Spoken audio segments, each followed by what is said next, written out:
a tower of wine glasses, sitting loose on the roof of a moving car. No straps, no suction cups, nothing holding them. The driver hits a speed bump at full speed. Not one glass moves. That car weighs 3 tons and stretches nearly 5.4 meters bumper to bumper. It is not a concept vehicle. It is not a lab test. It just entered production, and it just made every luxury SUV that BMW, Mercedes, and Range Rover have spent decades perfecting look like engineering from a different century. This is the NIO ES9, and what is underneath this car should genuinely frighten the German industry. For decades, the luxury SUV segment has been a comfortable oligarchy. Range Rover, Mercedes GLS, BMW X7. These names have dominated boardrooms, airport drop-offs, and executive driveways across the world. They earned that dominance through decades of refinement, brand prestige, and engineering credibility. Nobody seriously questioned them. But prestige has a dangerous side effect: complacency. If you look at the last 3 generations of the GLS or the X7, the core suspension architecture has not fundamentally changed. Air springs, passive or semi-active dampers. A system that reacts after the impact has already happened. The industry accepted this as the ceiling of what was physically possible in a road car. NIO did not accept that ceiling. The ES9, NIO's new flagship executive SUV, has just entered official deliveries. And before anyone dismisses this as another Chinese electric vehicle trying to compete on price alone, stop. Because the ES9 is not competing on price. It is competing on the fundamental engineering logic that has defined luxury for 40 years. And it is doing so by making 3 of the most complex automotive systems, steering, suspension, and compute, work together in a way that European manufacturers have not yet deployed at this level or this scale. This is not a product launch story. This is an engineering disruption story. To understand why the ES9 matters, you first need to understand the fundamental flaw in how every conventional luxury SUV handles the road beneath it. Traditional suspension, whether air-based or coil-based, operates on a reactive principle. The wheel encounters a pothole, a ridge, or a sharp expansion joint. The impact travels upward through the tire, compresses the spring, and the damper then tries to absorb whatever energy remains. The cabin feels a fraction of that violence. In a well-tuned system, that fraction is small, but it is never zero. This is the physics ceiling that engineers have been working within for generations. You can tune the damper softer for comfort, but then you lose handling precision. You can stiffen it for sportier response, but then every road imperfection punishes your spine. This compromise, comfort versus control, has been the central tension of chassis engineering since the invention of the motor car. Semi-active systems like Porsche's PDCC or Mercedes' Magic Body Control attempt to address this with sensors and variable damping rates. They are genuinely impressive, but they still operate within the reactive paradigm.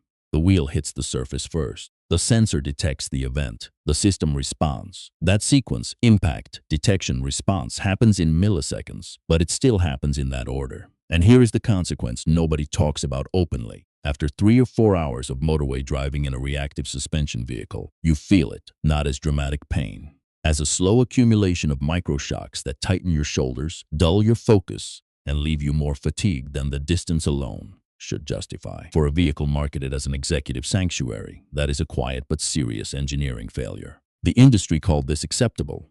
NIO called it solvable.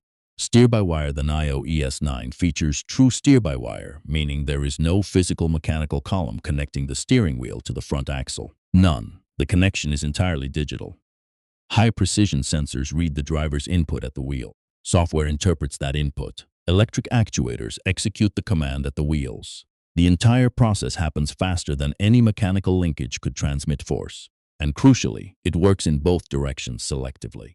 Road feedback that matters. Surface texture, grip level, can be filtered and communicated to the driver artificially. Road violence that does not matter. Tarmac imperfections, pothole shocks, simply never reaches the driver's hands. But steer-by-wire does something else that is equally important. It changes the steering ratio dynamically based on speed. At 110 kilometers per hour on a motorway, the software deliberately desensitized the steering. A slight hand tremor, a momentary distraction, does not translate into dangerous lateral movement in a 3-ton vehicle. The system protects you from yourself at speed. At 10 kilometers per hour in a multi-story car park, the ratio sharpens dramatically. Combined with rear-wheel steering, the ES9's turning circle shrinks to dimensions that defy its 5.4-meter length. The engineering adapts to the human context, not the other way around. Skyride active suspension. This is where the ES9 fundamentally breaks from reactive logic. The Skyride Intelligent Chassis System uses a roof-mounted LiDAR array alongside a suite of forward-facing sensors to continuously scan the road surface ahead, dozens of meters in front of the vehicle. The system identifies surface irregularities before the tire reaches them. It does not react to the pothole, it prepares for it. Each wheel is controlled by an independent hydraulic actuator coupled to an electric motor. When the system detects a depression in the road, the relevant wheel is extended downward to meet it, and the body of the car remains completely level. When it detects a raised obstacle, a speed bump, a rail crossing, the wheel retracts in advance. The cabin does not rise. It does not pitch. It continues in a perfectly horizontal plane as if the obstacle simply did not exist. The glass tower demonstration is not a gimmick. It is a precise engineering validation. If the active suspension is capable of maintaining sufficient stability for unsecured fragile glassware on the exterior roof of a moving vehicle, the acceleration and deceleration forces experienced inside the cabin are effectively negligible. For a child prone to motion sickness, or a passenger trying to read a document, or simply a human being trying to arrive less exhausted than when they departed, that is transformative. 900-volt architecture and battery swap. The ES9 operates on a 900-volt electrical domain. The engineering implication is straightforward. Higher voltage allows equivalent power delivery at lower current, which reduces resistive heat loss across the entire system and enables dramatically faster charging without thermal risk to the battery chemistry. But NIO's actual differentiator is not the charging speed. It is the battery swap network. In approximately 3 minutes, without the driver exiting the vehicle in adverse weather, without locating a compatible cable, without waiting for an occupied charging bay, a robotic system extracts the depleted battery pack and installs a fully charged, diagnostically verified replacement. The less discussed benefit is financial. Because ES9 customers do not own the battery outright, they are insulated from battery degradation as a depreciation factor. Every swap battery is tested. Degraded cells are removed from circulation by the network. The vehicle's effective range in 2032 is engineered to match its range in 2026. In a market where battery degradation represents one of the most significant barriers to electric vehicle adoption among premium buyers, this is a structural answer, not a marketing promise. Place the NIO ES9 against the current benchmark, the Mercedes GLS 580. The GLS offers e-active body control, Mercedes' most advanced active suspension system, genuinely impressive and genuinely expensive. It uses a 48-volt mild hybrid system to power hydraulic actuators at each corner, and it reads the road via a front-facing camera. The result is exceptional by conventional standards. But the camera system operates at shorter range than the ES9's LiDAR. The voltage domain is lower, and there is no integrated steer-by-wire to complete the isolation of road disturbance from driver input. The BMW X7, with its integral active steering and adaptive air suspension, is similarly accomplished and similarly reactive in fundamental architecture. Neither vehicle offers battery swap infrastructure. Neither addresses the long-term depreciation question with a structural solution. Neither integrates LiDAR-based predictive suspension with steer-by-wire at this price point. The question the industry now has to answer is uncomfortable.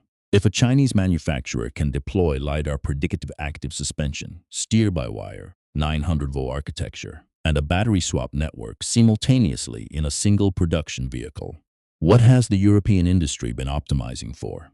The answer, increasingly, appears to be margin protection rather than engineering ambition. That calculation is about to become very difficult to sustain.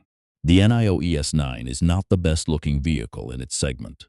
It does not carry a century of motorsport heritage. It will not appear in the dreams of a 12-year-old pinning posters to their bedroom wall.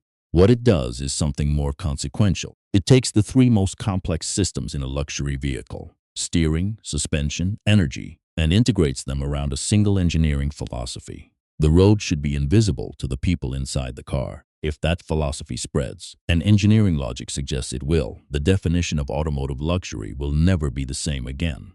The European giants have been warned, clearly, and in writing.